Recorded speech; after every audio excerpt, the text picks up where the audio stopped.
এখানে দাঁড়িয়ে যাও, এখানে দাঁড়িয়ে যাও। আর কিছু হবে না, আসুন আসুন আসুন ওখানে দাঁড়াবেন। জয় শিবধাম। আপনারা দেখতে পাচ্ছেন আপনাদের মতোই দীর্ঘদিন ধরে সেবা নিতে আসে শিবধামে। আপনারা কতদিন ধরে আসছেন শিবধামে? 2023 সাল থেকে আপনি আসছেন, তাই তো? তা কিছু কৃপা অনুভব কি বুঝতে পেরেছেন শিবধামের তরফ থেকে? কি কি কৃপা অনুভব বুঝতে পেরেছেন বলুন। প্রথমে হচ্ছে ঘরে অশান্তি ছিল, স্বামী স্ত্রীর মধ্যে, ছেলে নিয়ে সেই অশান্তিটা গেছে।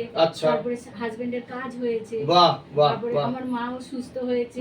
আমার বোনজি অসুস্থ ছিল, সে এখান থেকে ক্রিয়া করে গিয়ে সে সুস্থ হয়েছে। তখনই বলেছিলাম আমি ভোগ চড়াবো, আর আমিও সুস্থ হয়েছি এখান থেকে।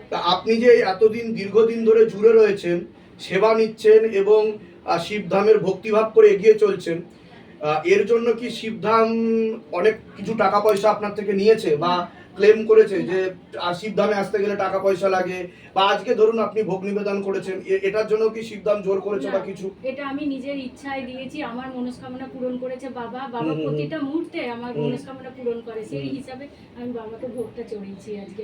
আমার প্রতি মুহূর্তে। কোথা থেকে আসছেন, কোথা থেকে আপনি? আমি কেষ্টপুরে ভাড়া থাকি, আমার নিজের বাড়ি হচ্ছে বর্ধমান। আচ্ছা আচ্ছা আচ্ছা।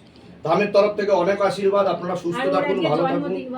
বাহ, জন্মদিনের অনেক শুভেচ্ছা, অনেক অভিনন্দন, পূর্ণ আশীর্বাদ রয়েছে। ঠিক আছে, তুমি ভালো থাকো, সুস্থ থাকো, ঠিক আছে, আরো কৃপা হোক। তো আমরা এগিয়ে যাব এবার ভক্তদের উদ্দেশ্যে। ভক্তরা দূর দূরান্ত থেকে সেবা নিতে এসছে এবং তাদের হাতে ভক্তদের মাধ্যমেই কিন্তু আমরা সেবা দিতে চাই, যে ভক্তরাই ভক্তদেরকে সেবা দেবে, এবং সেটা একমাত্র পৃথিবীতে বোধহয় শিবধামেই সম্ভব।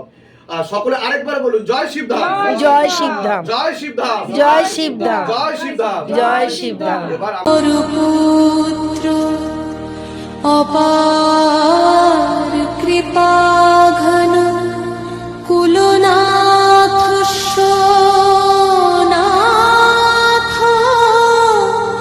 ভগবান